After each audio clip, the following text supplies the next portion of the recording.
Hello students. First of all, I would like to welcome all of you in botany class. Today we will start the class of paper second, mycology, microbiology and plant pathology. आप सभी का महाविद्यालय के प्रथम class में मैं स्वागत करता हूं। मैं doctor Rampal Erodiya, assistant professor in botany. So here we go with the first topic, living organisms, यानी कि सजीव जीव। जो सजीव, इनका जनरल क्लासिफिकेशन, फंजाई एक विशेष समूह, और माइकोलॉजी यानी कि कवक विज्ञान की हिस्ट्री क्या है, इसके बारे में हम लोग अध्ययन करेंगे। जैसा कि आप लोग सभी जानते हैं कि लिविंग ऑर्गेनिज्म,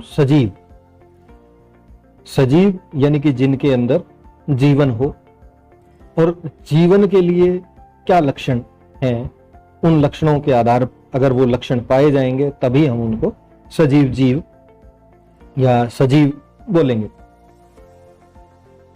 मुख्यतः अगर देखें तो सभी जो सजीव हैं उनमें तीन लक्षण मुख्य रूप से पाए जाएंगे। पहला है मेटाबॉलिज्म, दूसरा है ग्रोथ और तीसरा है मल्टीप्लिकेशन। इन लक्षणों के साथ में ही कुछ अन्य लक्षण भी पाए जाएंगे, जैसे उपापचय के विभिन्न आगे की जो प्रक्रियाएं हैं वो वृद्धि किस प्रकार होगी, या मल्टीप्लिकेशन या उनका बहुगुणन, या उनका रिप्रोडक्शन किस प्रकार से होगा।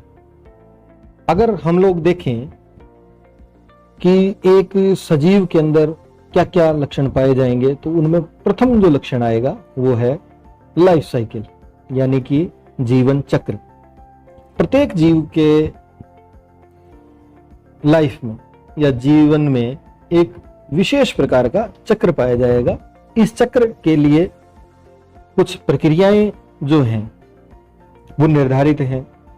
जैसे सर्वप्रथम किसी भी सजीव का जन्म होगा, यानी कि उसका बर्थ होगा, उसके बाद में उसका डेवलपमेंट होगा, और डेवलपमेंट होने के बाद में जब वो यंग स्टेज में या एडल्ट स्टेज में आ जाएगा तो उसका रिप्रोडक्शन प्रोसेस होगा, और इसी रिप्रोडक्शन प्रोसेस से वो अपने जैसे दूसरे जीव निर्मित करेगा।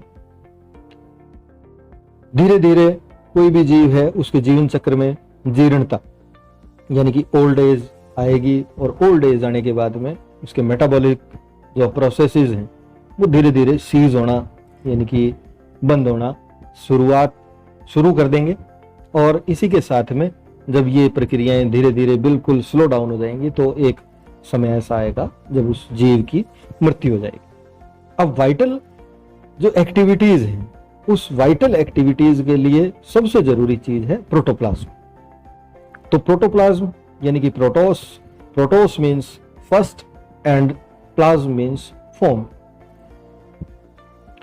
यानी कि प्रथम जो रूप है उसी को क्या कहा गया है, प्रोटोप्लाज्म।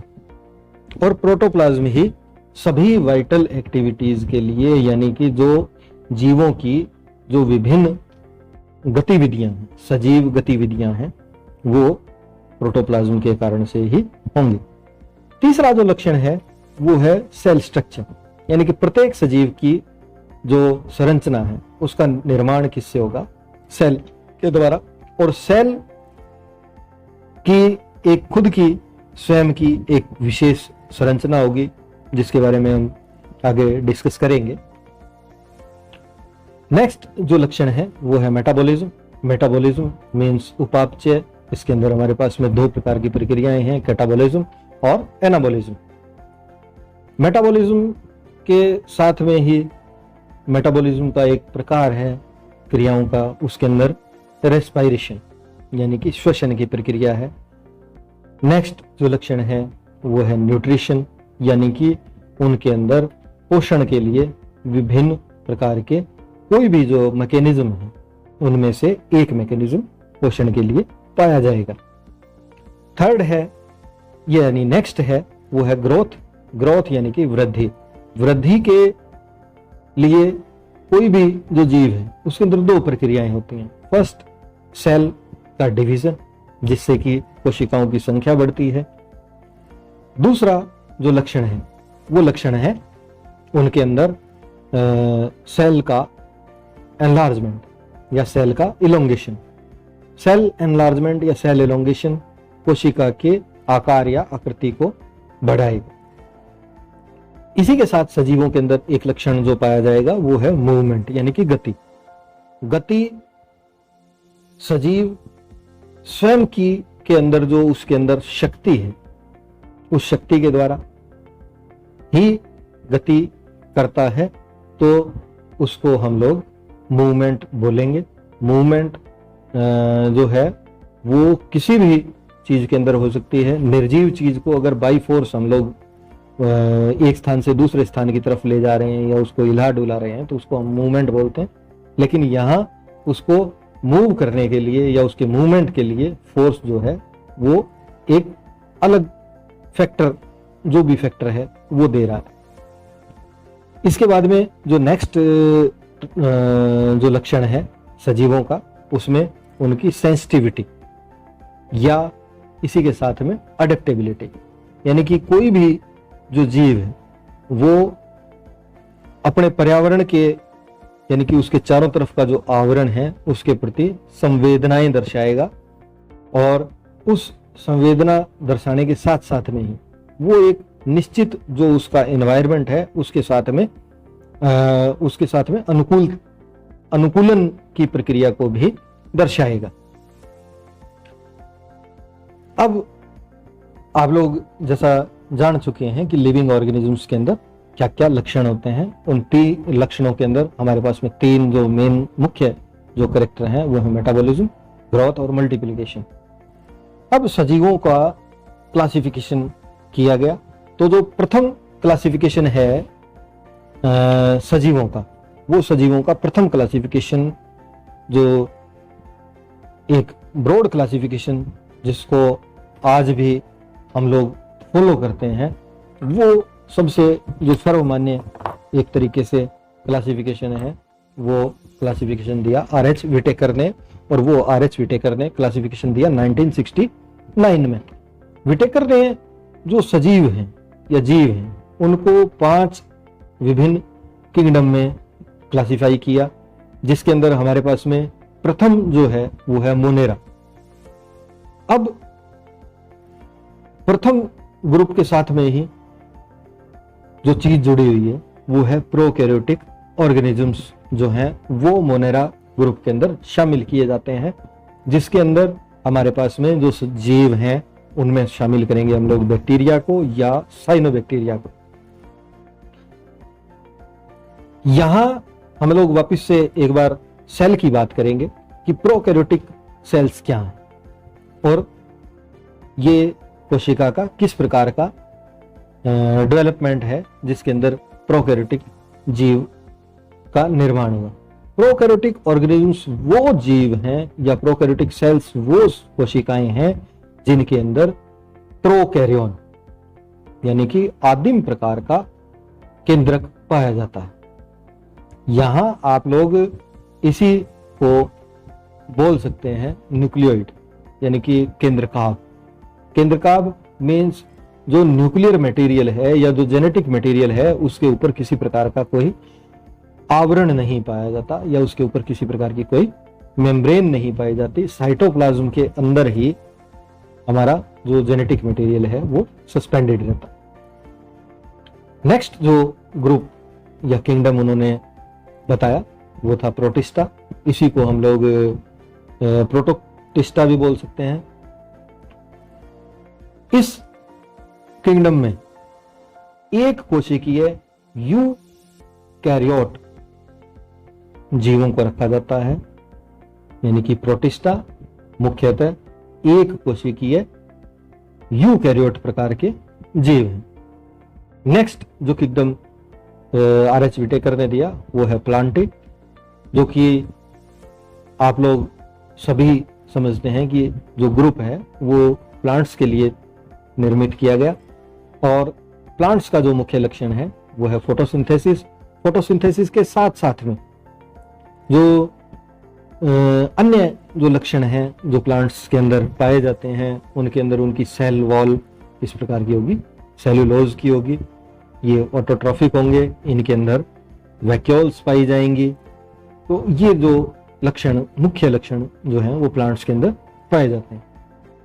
नेक्स्ट जो दो किंगडम बनाए गए वो बनाए गए फंजाई तथा एनिमेलिया के।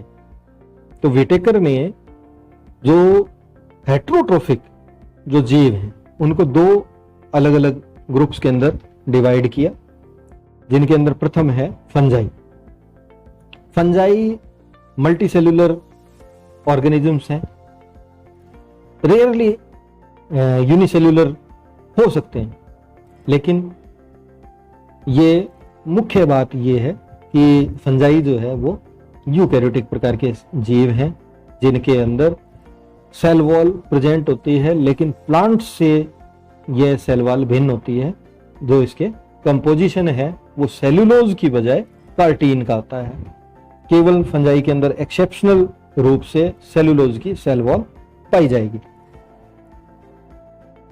नेक्स्ट जो इसका लक्षण है फंजाई का वो है कि इसमें हेट्रोट्रोफिक टाइप का न्यूट्रिशन पाया जाता है, लेकिन ये हेट्रोट्रोफिक टाइप का जो न्यूट्रिशन है वो एब्जॉर्प्टिव टाइप का न्यूट्रिशन है, जिसमें कि न्यूट्रिशन प्राप्त करने के लिए जो सेल्स हैं फंजाई की वो एक्स्ट्रा सेल्यूलर एंजाइम सीक्रेट करेंगी, यानी कि सेल के बाहर एंजाइम सीक्रेट करेंगी और मॉलिक्यूल्स जो हैं उनको सिंपलर मॉलिक्यूल्स में डिग्रेड करेंगी और वहां से फिर उसका छोटे यानी कि सिंपल मॉलिक्यूल्स के रूप में सेल मेम्ब्रेन द्वारा उनको अंदर आने की परमिशन मिलती है, जिससे वो सेल के अंदर एंटर होते हैं और न्यूट्रिशन फंजाई को प्राप्त होता है। एनिमेलिया यानी कि जिसके अंदर हम लोग एनिमल्स को रखते हैं।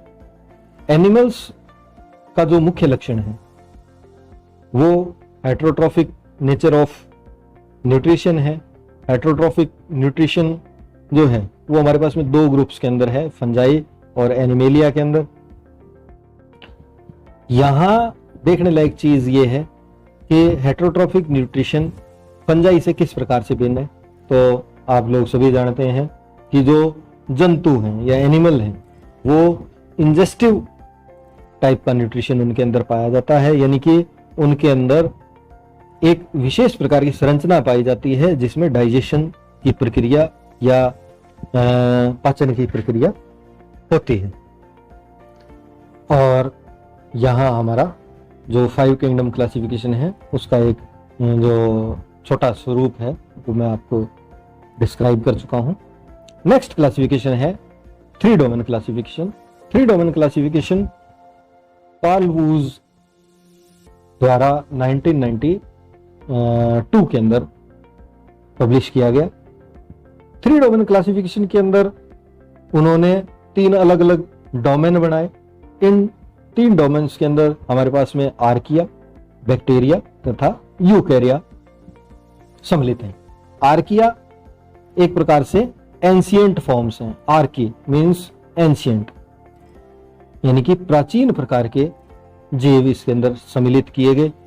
ये जो जीव हैं वो बैक्टीरिया के जैसे ही हैं, लेकिन बैक्टीरिया से कुछ भिन्नताएं इनके अंदर पाई जाती हैं, जिनके अंदर बेस सीक्वेंस जो है 16S RNA की वो चेंज होती है। साथ में ही ये आर्किया या प्रिमिटिव टाइप के बैक्टीरिया एक्सट्रीम कंडीशंस के अंदर सरवाइव करने की कैपेबिलिटी या क्षमता रखते हैं।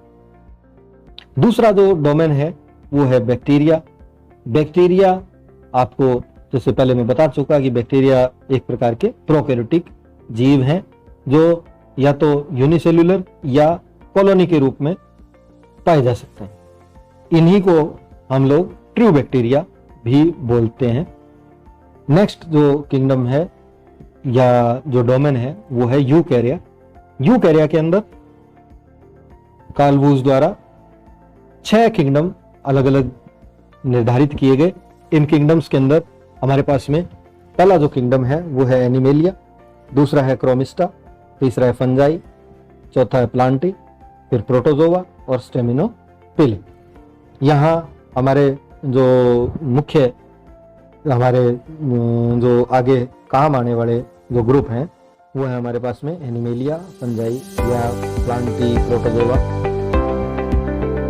क्रोमिस्टा और स्टेमिनोपिली। ये छोटे छोटे किंगडम हैं जिनके अंदर क्रोमिस्टा के अंदर फंजाई लाइक जो ऑर्गेनिजम्स हैं वो शामिल हैं। इसी प्रकार से स्टेमिनोपिला के अंदर भी जो बैक्टीरिया लाइक स्ट्रक्चर्स शामिल हैं। अब हम लोग देखें कि जो हमारा मुख्य जो पेपर फंजाई, उस फंजाई का अध्ययन जो है उसको हम लोग प्रारंभ करेंगे। General history of fungi. Fungi या फंगस वर्ड प्लूरल एक बहुवचन शब्द है जिसकी उत्पत्ति फंगोर नामक जो लैटिन वर्ड है उससे हुई है। और फंगोर का मतलब होता है तो फ्लोरिश यानी कि पुष्पित पल्लवित होना। फंजाई वर्ड शुरुआत में मशरूम्स के लिए यूज किया गया था और फंगस या फंजाई को लैटिन शब्द फंगस या मशरूम से ही लिया गया। शुरुआत में इसका प्रयोग जो प्रथम जो इसके लिखित अभिलेख हैं उनके अंदर होरेस और प्लिनी द्वारा इसका यूज किया गया है। ग्रीक वर्ड स्पंजोस या स्पंज जिसका मतलब होता है macroscopic structures and morphology of mushrooms and moulds. तो फंजाई के अंदर हमारे जो नग्न से जो देख सकते हैं मैक्रोस्कोपिक जो स्ट्रक्चर्स हैं उनके अंदर मशरूम तथा मोल्ड शामिल किए गए हैं। फंजाई का जो अध्ययन है उसे माइकोलॉजी कहा जाता है। ग्रीक वर्ड माइक्स यानी कि मशरूम्स से इसकी उत्पत्ति हुई है।